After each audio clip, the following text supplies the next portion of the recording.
back to Getting to the Top, the podcast where we talk to transformational leaders about their leadership journey, and we ask them just how they managed to get where they are today. And today I have the honor of talking to a high school mate of mine, Toni Sirju-Ramnarine. She's the Vice President of Corporate Operations and Transformation at LNG producer Atlantic. She has the senior leadership oversight of strategy and optimization, information and technology systems, digital strategy, sustainability and corporate communications, and administration and property services. She has over 25 years of experience in the oil and gas industry. Toni has held senior leadership responsibilities within the fields of engineering, project development and management, and business development. And she is a graduate of King's College and the University of the West Indies. She's a qualified chemical engineer, and she's also the president of the AmCham, the American Chamber of Commerce, Trinidad and Tobago. She's also a director of Republic Bank Limited. She is absolutely a phenomenon, and we are so pleased to be having this conversation with her. Welcome, Toni. Hi, Racquel, and thank you so much for having me on. It's been, I know, a long time in coming. We've been trying to share this, so I'm glad we're happy to do it now. Excellent, excellent. So, as you know, we always start out with a conversation. Tell us about your current work, and tell us about your career trajectory. How did you get here? Well, I'll start off by telling you, about who I am. So I think it's important to say, that I am the elder of two children, first of all. And I say that, and the eldest grandchild too in my family. I say that because I think sometimes where you are placed in your family affects how you grow up. Your background affects how you do. And being the eldest, you always have that sense of responsibility and taking care of the others, and maybe some expectations too.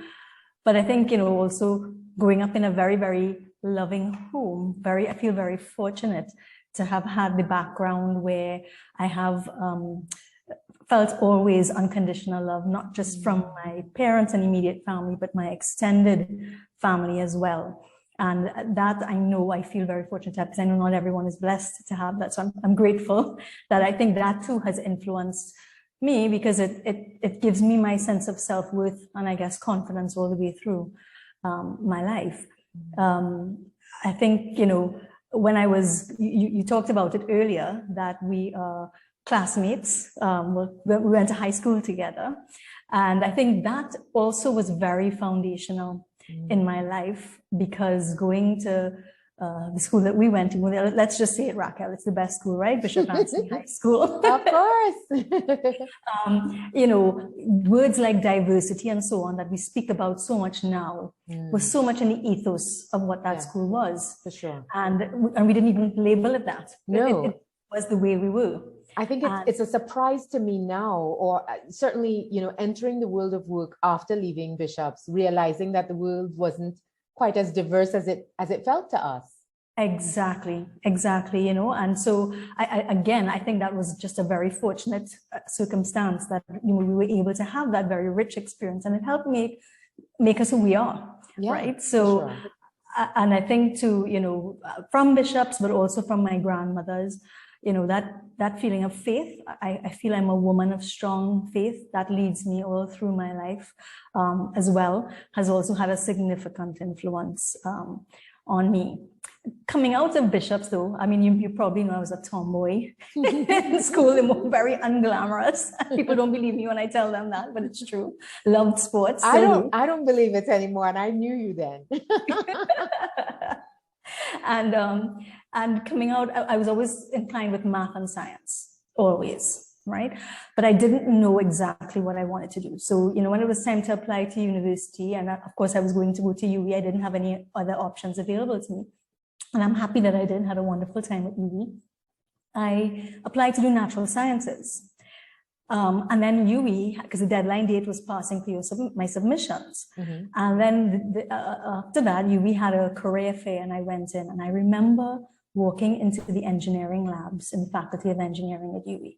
And I felt like I was coming home. Oh, wow. It was clear to me, this is what I wanted to do. So I went back home and I told my parents, I said, I don't want to do nat sci anymore. I want to do engineering, right? So we said one step at a time. My dad was an engineer, and he said, wow, I can't picture my daughter going on a construction site with construction workers and so on. But, you know, if that's what I wanted, he would support. So I got the grades and I applied for the transfer. Of course, it takes time for the transfer to come through, right? First week of uni, I never attended nat sci classes. I just went straight into engineering. Oh, I sat down in the classes. I attended the classes. The transfer came through about in a week. Luckily. And then I came out 3 years later as an engineer, going into the Point Lisa's industrial estate, Racquel. And I went at the time with what is now Massey Gas Products. And I'll speak about Massey because I had a fantastic experience there. But first of all, I think going into the industry as a female engineer, I was one of a rare breed, very rare breed. There were no others, like few others like me. And I think even for the industry, it was something to get adjusted to me as well, you know, being there. And that took a while to build relatedness with the people I had to work with, the people who were working for me, and so on. And but it was an interesting experience, and that is changing. I see that changing in almost the 30 years that I've been in the oil and gas sector. Thankfully, that has changed. Right? So the Caribbean Development Bank had their 52nd annual meeting. And Minister Young, the Minister of Energy of Trinidad and Tobago, mentioned that, you know, you're seeing now far more gender diversity in oil and gas, to the point where he believes that we will reach a point where there may be more women than men. And I thought that was an interesting point. And certainly I wanted to get your perspective on that. Oh, I absolutely believe that, Racquel. I see around so many bright young women coming up in the industry, and it's so encouraging. They bring something unique to the table that is different. I mean, they're brilliant men too. I'm not saying that they aren't, but I do think, you know, diversity brings with it that kind of difference of thought, different of perspective, different styles that only makes for stronger outcomes. And I'm certainly seeing that. It still has some way to go, but of course, huge change over the 30 years that I've been in the oil and gas sector, I would say. But I know that, you know, when we were in school, one of the things, and you know, I was speaking to some young women a few years ago when I was head of Microsoft, actually right after I'd left Microsoft. And, you know, I got so emotional talking to them, some young women in STEM, like you would have been. And they, you know, I felt, and said to them, I felt like we had failed them, because when we were in that cocoon in Bishops, it felt as though the world wasn't equal at that time, but certainly within a few years was certainly going to become that, because we saw the momentum and we certainly felt empowered. And now looking back at it, and we won't say how many years later, but looking back at it, I felt like we would have made more progress by now. I'm certainly surprised that this is even a point of conversation. And so I worry that we think that it's going to be resolved, and it is actually not going, you know, it just keeps feeling like we're on the cusp of it. But I don't know how close we actually are. Well, the thing is, Racquel, I think we have to recognize that this is centuries of conditioning that we're looking at, right? So we have to be realistic about the pace at which change will occur.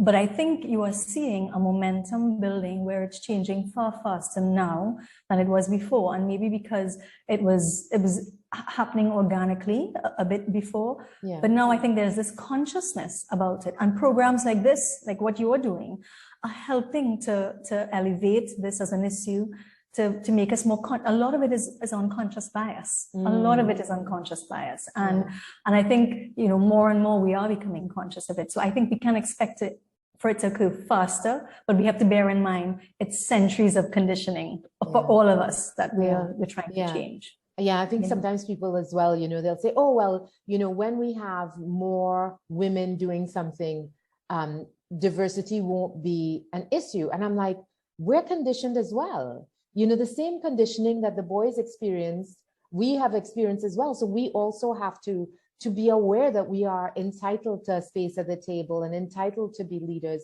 and be willing to step into that space. Absolutely, absolutely. And that's something I remind myself of almost daily, because I catch my own self with my unconscious biases as well, you know. And, you know, even on that topic too, Racquel, you know, for years, and I told you what my experience was, right? Being kind of the singular entity doing this. I shied away from speaking on women's issues. Really? I wouldn't say shied away. I deliberately didn't do it because I didn't believe that going to another extreme is the answer to trying to bring balance. Yes. And I also didn't like the concept of, you know, I am at the table because I'm a woman. Right. Oh. I hate the idea it undermines our talent and effectiveness. Our talent and value. Exactly. I worked very hard to achieve what I've achieved, to be where I am. And it's not, I didn't get this because I was a woman. You know, somebody gave me this because it was a woman. But then I recognized that staying away from talking on the issue wasn't bringing balance to the conversation, and that I had a perspective and that I needed to lend my voice in that conversation. And that's when I think I decided to become a little bit more vocal on this topic, you know. And you'd have a very, very unique experience as well. I mean, you would be talking about an experience in the energy industry that many people will only hear about secondhand. So you're almost obligated to sort of talk about what it's like and how, as you mentioned, isolating it can be, but also how incredibly rewarding. It is. And I would say too, you know, whilst I would tell you there were no female leaders even in the industry for me to look up to or pattern after, and that's something I was so very conscious of, and I'm so very conscious of now. I would say I had brilliant men who were not official mentors, but like mentors to me, you know, bosses that all through my career that impacted me, that I think sometimes saw potential, so I think challenged me, pushed me, gave opportunities. So I have to also say that, you know, whilst I had that experience of feeling sort of singular, there were men who just, that wasn't an issue for them, and they saw potential and they tapped into that, you know. I bless them for that. The vast majority of men and women are willing to sort of open the doors for diversity, and when they see talent, they encourage it. You know, and a lot of people talk about, oh, well, you know, these people haven't supported me or those people haven't supported me. I was like, my experience was completely different. I had so much incredible support and mentoring all along the journey. And it's not going to happen without that, without men and women collectively supporting young, diverse talent. Absolutely. And that's something I say to women all the time. Mentorship is something I feel very strongly about, and it's something I do a lot of informally and formally. But I say that to my mentees all the time. I say, you know what I can relate to what they're saying to me, the female mentees, because I've been there. I know what it is. They talk to me about balance, and that's a whole other issue. They talk to me, and I know that. So what I say to them is, what you're going through, you can relate to what others are going through. So, you know, you owe it to others to be supportive of them too, you know, and I think it's incumbent upon all of us, men and women, to really be more conscious and do that of our colleagues and those that are younger than us coming through. So you talked about mentorship, and what does that look like to you? Because I know that there are lots of schools of thought as to what that's supposed to look like. I can't remember who it was who said, don't ask for a mentor. Was it?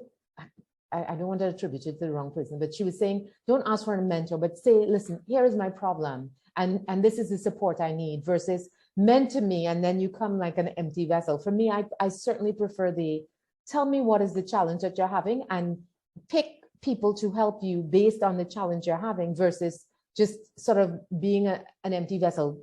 Participate in your support. Absolutely. So you're hitting the nail on the head, Racquel, because some people see mentorship as a gift to someone. It's not really that. To me, it's about helping people with self-discovery. Yeah. I am not there to give you the answers, and I'm not there to show you a path.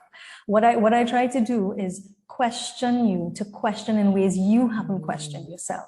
Dig deep about what motivates you. You know, if you have a challenge and you raise it, I won't give you the solution, but I'm going to start asking you the questions that help you to get to a solution, because it has to be self-discovery. You have to teach people not to be dependent, but to find that within themselves. And I'll tell you, you get different types of responses, but when you see people who, when the light starts to switch on and you see the dots connecting, it all comes together. There is nothing more rewarding than seeing that, you know, and they just take off. Yeah, you know, and I think that's so much more powerful, helping them to discover for themselves what's inside, versus I will tell you what to do, because the answer is different for everybody.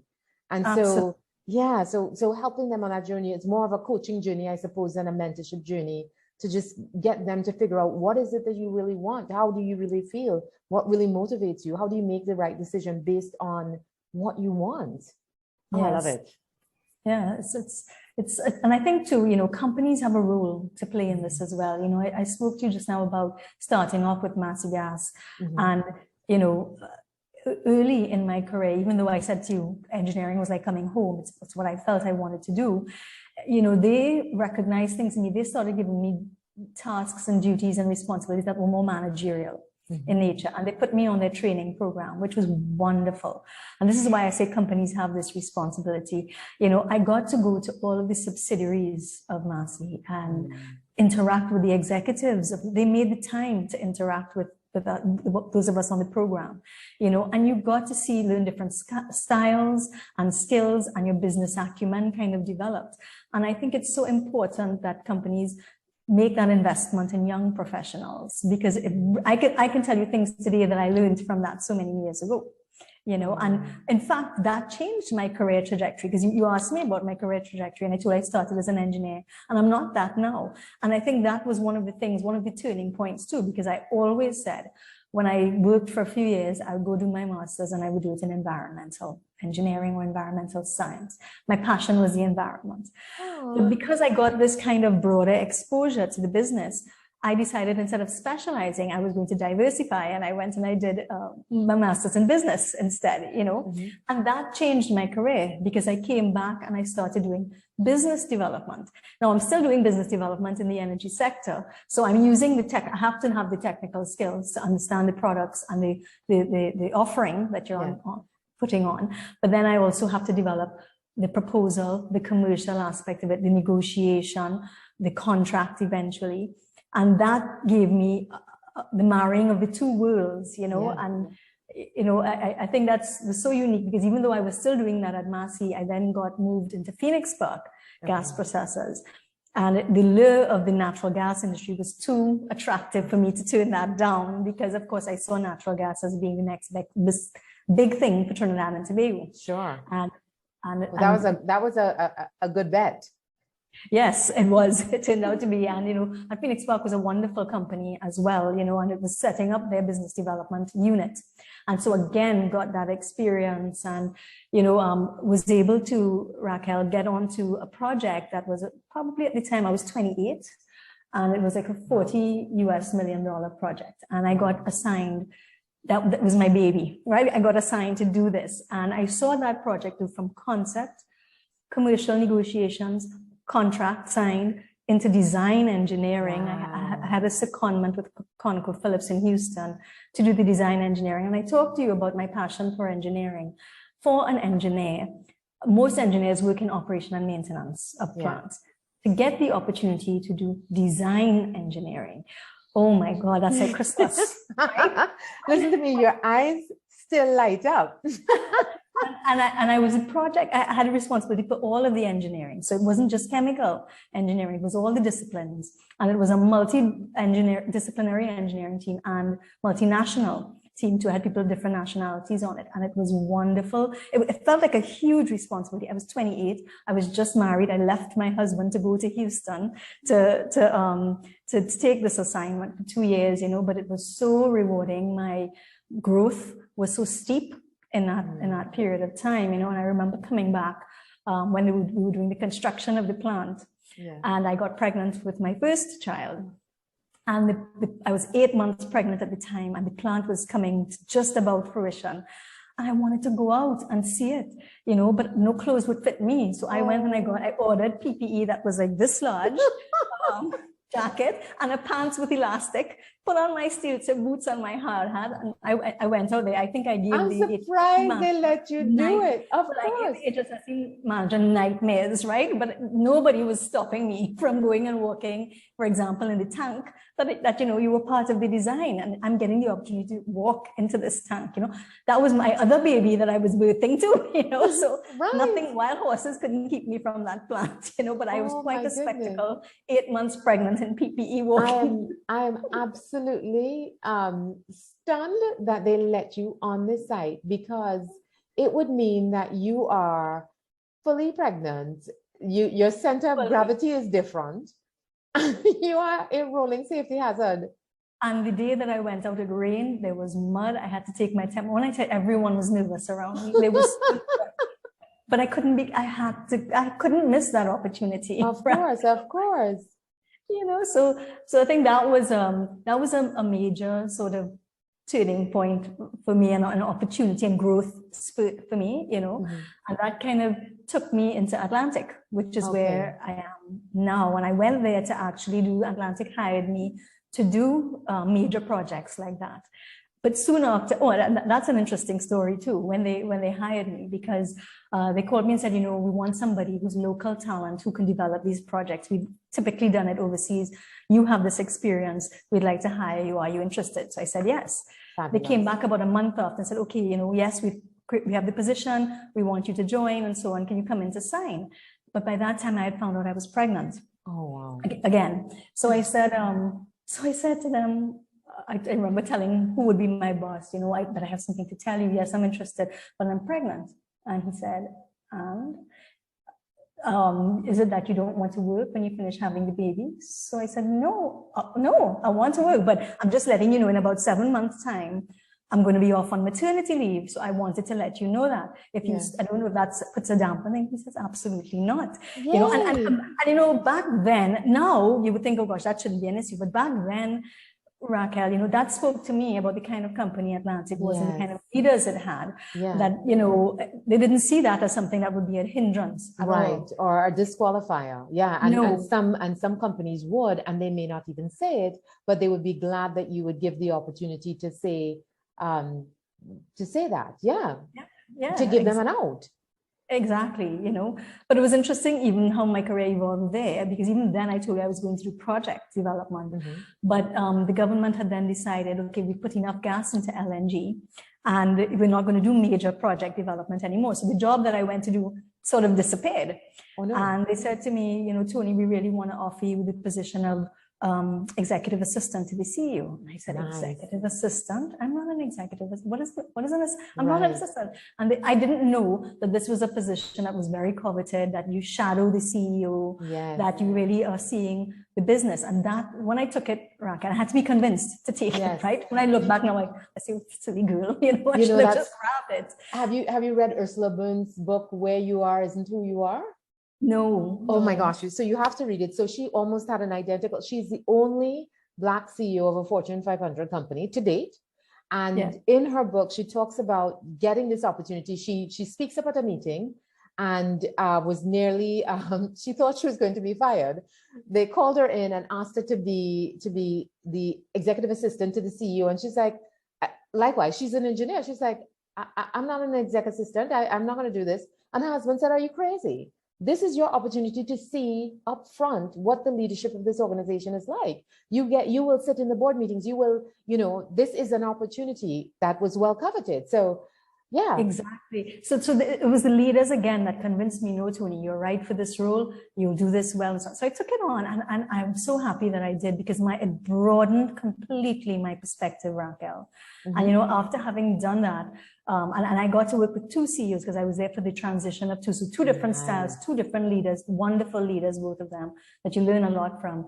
You know, he then asked me, he's like, Toni, what are you going to do next? You know, if you go back into projects, you'll be either based in Point Fortin or our office in Houston. I had a young family. It wasn't convenient to me. He said, I need someone to start up our corporate social responsibility program. We move out of construction, we're into operation. We need a strategic approach to doing this. Nice. I'm an engineer, right? CSR, Racquel, CSR, right? But, you know, Atlantic is not an insignificant player in the economy of Trinidad and Tobago. The opportunity to have a voice and to strategize how we can fit in that space, make a difference in a country I feel passionate about, make a difference in Point Fortin, in the community in which we operate. So I took it on, you know, and that kind of grew. You know, I remember calling the Department of Sustainability and Corporate Communications, and I was a laughing stock of all of my colleagues. What is sustainability? You know, it's CSR. Why don't you just call it external affairs? And I said, no, it's everything we do is going to be sustainable. We're building this to last. It's going to be the ethos of who we are. And now I laugh at it when I look at it, because now ESG is very much touted. Of course. Like diversity, you know, that that I think is very much in the ethos of Atlantic, and that kind of grew into, like I said, you said before, IT and digitalization, and it's just grown. And I love it, Racquel, that the portfolio is diverse, because I get to use different parts of my brain, the softer side, the technical side, the business side, and I don't ever feel bored. It's so dynamic being part of creating the company strategy or refreshing the company strategy for where we're going. It's exciting. I enjoy it. So you mentioned something that I found really interesting. When you talk about your passion for Trinidad and Tobago, how is it being at an industry where you are on a global scale from this tiny island where we are punching well above our weight internationally in this industry? And how does that, I tap into that feeling of national pride, but what else is that like? What is it like? Yes. Just realizing that, we are this, when you look at this compared to our population or the size of our landmass, we are almost insignificant. And then when you think about our performance in the energy industry globally, it's a completely different, it's, like night and day. Absolutely. And I mean, credit to visionaries like, Ken Julian and so on, who would have started this and who actually lectured to me as well at university. I think the vision that we would have had, the risk taking, those who were involved at the time, thank God that happened. But I would say the skill that we have built over time as well in many, many different fields, not just in operating plants and so on, but in marketing of our products and so on as well, really is a phenomenal achievement, as you say, for a country. I feel a great sense of pride being part of this industry. I feel a whole lot of positivity about where we can be, even though I know there's a lot of, doubt sometimes, and you see us talking negatively about ourselves sometimes. I still feel very positively that there's so much that we have to offer on the global scale, not just by infrastructure, plants and so on that we have here, but by expertise. There's a wealth of that here, and I interact with a lot of people all the time who come through here, and they always are amazed at the skill set that we have and the intelligence and acumen of our locals. So very, very, very proud to be a part of that. So how do we build then from that expertise, from that base, from that broader perspective, build more diversity, or at least, I know that we see it tipping in the right direction, but I remain so concerned that it's concerned about our ability to get there. So what are some of the things or strategies that you think we need to employ, some of the things that we need to do to be able to close that diversity gap? Yeah, so I think, there are some systemic things, Racquel. If we started our conversation talking back at high school, right? Yeah. And I don't know how many young people and young women, if we're talking diversity in terms of gender, for example, see sciences still as something that are viable options for them. So I think in schools, that's something we have to be more conscious of. And from a corporation's perspective, there are interventions we can make through our CSR and sustainability programs to be able to do that. And we have to be able to consciously do that. I think also in the workplace, our hiring policies, the support systems we have, because diversity, even in terms of age diversity. So I talked about a lot of the expertise that we have, right? And the expertise that we built over a long period of time. But that comes with it, age and the old ways of doing things. But technology is changing at such a rapid pace, the way in which we do things. And I'm sure if you had to go now, Racquel, and I'm using a simple example, and do a PowerPoint presentation versus a young graduate that's coming out, it'll take you 15 times longer than it would take them just to click. You know what? Bad example, because I'm a PowerPoint master. However, if you ask me to make a TikTok right now, so you might as well ask me to knit you a sweater, because that is probably not going to happen. Because these devices and technology are like another appendage to young people, and it comes naturally to them. Yes. So digital natives, for sure. Right, and so we have to be conscious of, in our workforce as well, ensuring that we have a place for young people that we're consciously tapping into that. And Yeah. sometimes I see, even when we're tapping into it, we try to mold them into the way we are. Yes. Oh my goodness. But you're actually stymieing and stifling something that's brilliant and challenging, and we can learn from. So I think, conscious decisions like that around hiring, getting the right mix, support systems, because, if we're talking young people, and I won't just say women, I would say men and women who, for example, are starting families, oftentimes you hear about women having to make a choice between family and career. And I don't believe that. I believe both men and women have to make those choices. Of course. And where companies can support this, it's good. Not just from a maternity leave or paternity leave, but even like daycare services. Now we're talking so much about hybrid working and flexible working, right? And the pandemic has brought some of those things to the forefront, and hopefully companies are taking the opportunity to learn the lessons of the last couple of years and incorporate that into new ways of being. But we really have to challenge ourselves to think completely differently than the way we have traditionally done it. And that's not throwing away the skill sets or the expertise that we have, but it's really being fit for the future, building for what that future would be so that we remain competitive. Oh, that's such a fabulous point. And, the point that you were making about, us sort of guiding somebody through our process versus allowing them to be innovative and designing their own process, so incredibly relevant, because we're missing out on some of the benefits that we can get from a fresh perspective. Absolutely. So I'm rereading the 7 Habits of Highly Effective People. And one of the things it says is that sometimes we listen to tell our own history versus, setting a destination and allowing people the freedom to find their own way there, being very clear about what is required at that destination, but allowing them to fill in the dots between where we are right now and where you're trying to get them to get to.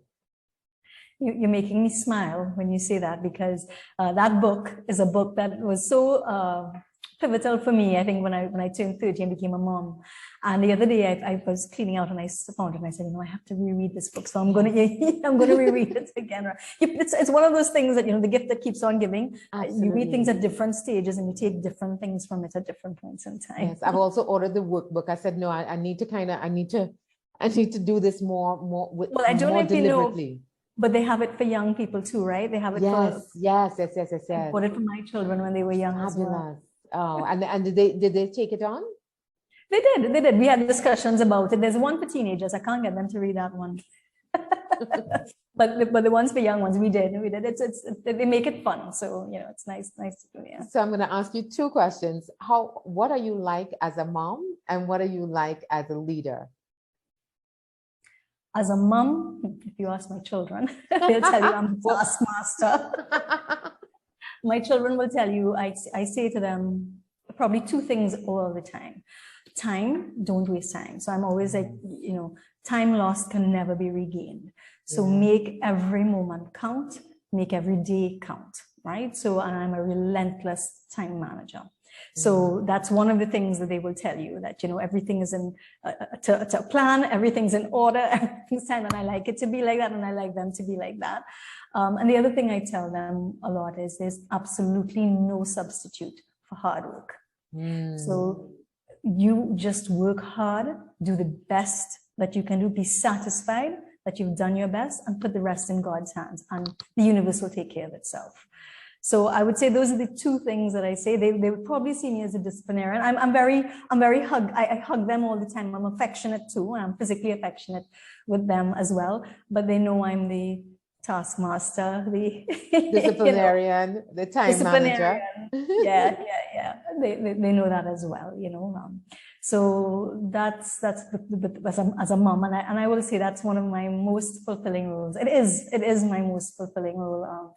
Racquel, I love being a mom. I really love being a mom. No, it's absolutely mind-blowing, just seeing them develop and seeing them kind of grow into their own space. And sometimes it's nice when you see a little bit of you, and sometimes it's nice when you're like, who's that? I love this girl. Well, Well, that's the thing. I was just going to say that, there's a stage where you're teaching them and you're trying, and then there's a stage where you're learning from them. yeah. And I think that's just wonderful. It's just wonderful. Yeah. It's so amazing. It's so amazing to have a front row seat to seeing amazing people just develop. Yeah. And the other question about being a leader, I would probably say, because in my career, like I shared with you, there were leaders who challenged me and who pushed me. I think I'm a leader like that. I'm very big on performance. It's like I say, no substitute for hard work, right? Yeah. So performance is just the foundation of how we start. But, I love pulling out potential in people. When I see that people have potential, I like to push them and give them the challenge, give them the opportunity, create that space for them, I love when we're together and we're brainstorming. I'm one of those who feeds off of energy. Yes. So, when we're in the room and everybody's putting up ideas, I feel more creative when you hear some of that bubbling up as well. But I really think, talent development is the thing that I feel most passionately about. I really love seeing that spark in someone when you can reach in and just pull it and make them experience that and feel that way about themselves. They just take off, and there's nothing more rewarding than that, I think. So given that you are someone who feeds off energy and you're best when it's like working on everybody's ideas together, how did you manage through the pandemic when everything is Zoom and it just, I don't know if it's the same for you, but for me, it just did not translate the same. So there were things I think that worked well with Zoom and with Teams and working online and from home, and things that I liked by doing that as well. I really did. And I didn't suffer from doing that. But there's some things like the brainstorming type things, when we were doing our strategy and so on. Those are sessions you want to be in the room with people. You want to feel that energy. You want to see the body reactions, the body language, and so on. And I think things like that I missed. But I would say I discovered things during that period as well about myself. And I made time for things that I didn't make time for before. I discovered, for example, I like gardening. Who knew, Racquel? Who knew?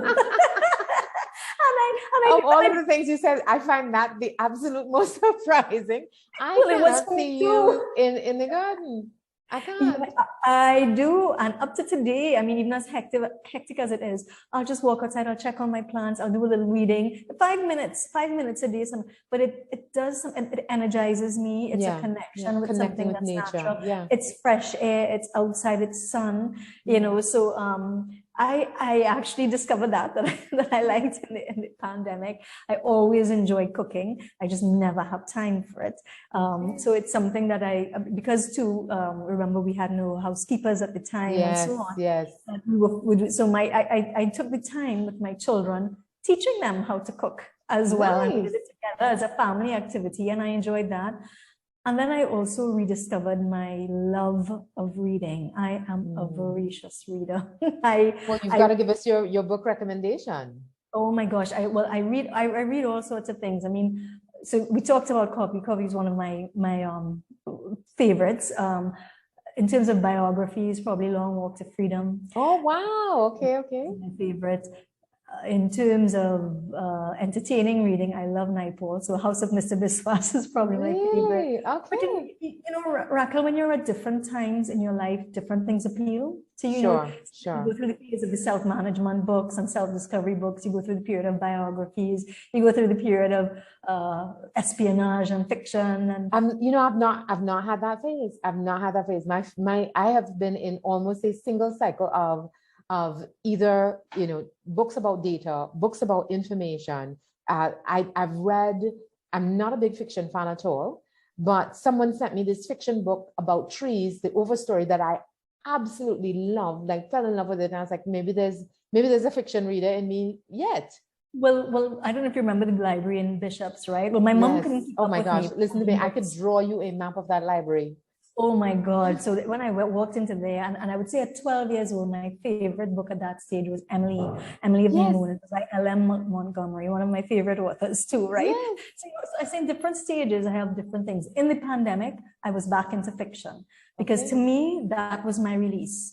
and I was into fantasy fiction. So, you know, Game of Thrones, I'm into that kind of, Okay. sci-fi, even I like those kinds of things. So that was my escapism, I think, during the pandemic. That was what I was reading then. So you should read Yara Trilogies. It's Janelle Frontin is a local author. Very, very good. Award-winning author. Yes. So should definitely, yes, support some of our young up-and-coming authors in Trinidad. But I'm really excited. I have to start reading, diversifying my reading. But I just fall in love with books about, you know, self-improvement or data. One of my new favorites, Partnering by Jean Allwang. Absolutely loved it as well. But yeah, you know, I get so much from reading and from talking to people like you, leaders like you who, you know, have done transformational things and continue to push the envelope. I really, really enjoyed just learning from you. You were saying something, sorry. No, I was just saying, I just really enjoy reading. I can get lost in books. You know, I time flies and I don't even know where the time is going because I get so absorbed in it. Let me tell you a tiny life hack that I'm slightly proud, probably more ashamed of, that sometimes when I don't want to work out, I bribe myself with, I'll let you read for 20 minutes if you get on that exercise bike. And I'm like, okay. Good, I'll try that. Yes, it's shameful. I really should be more enthusiastic about the exercise, but you know, it depends on what it is. Sometimes I love it, sometimes I don't. But Toni, thank you so much for having this conversation with us. I know, I'm absolutely certain someone will be inspired by your leadership journey and want to follow suit and want to get into this industry. I really do think that the future of the energy industry is one that is more diverse. It is more inclusive. It is one that, you know, has young and old people, has as many women as it does men, and it has varying points of view. You know, I think that's the only way we're going to get to the goals that we have. So I really, really appreciate you taking this time to have a chat. Thank you so much for having me, Racquel. It's been an absolute pleasure. All right. And with that, that was Getting to the Top with Toni Sirju-Ramnarine, the fabulous and exceptional, wonderful, started as an engineer. All right. Thanks, Racquel. Thank you so much. Bye. Bye-bye.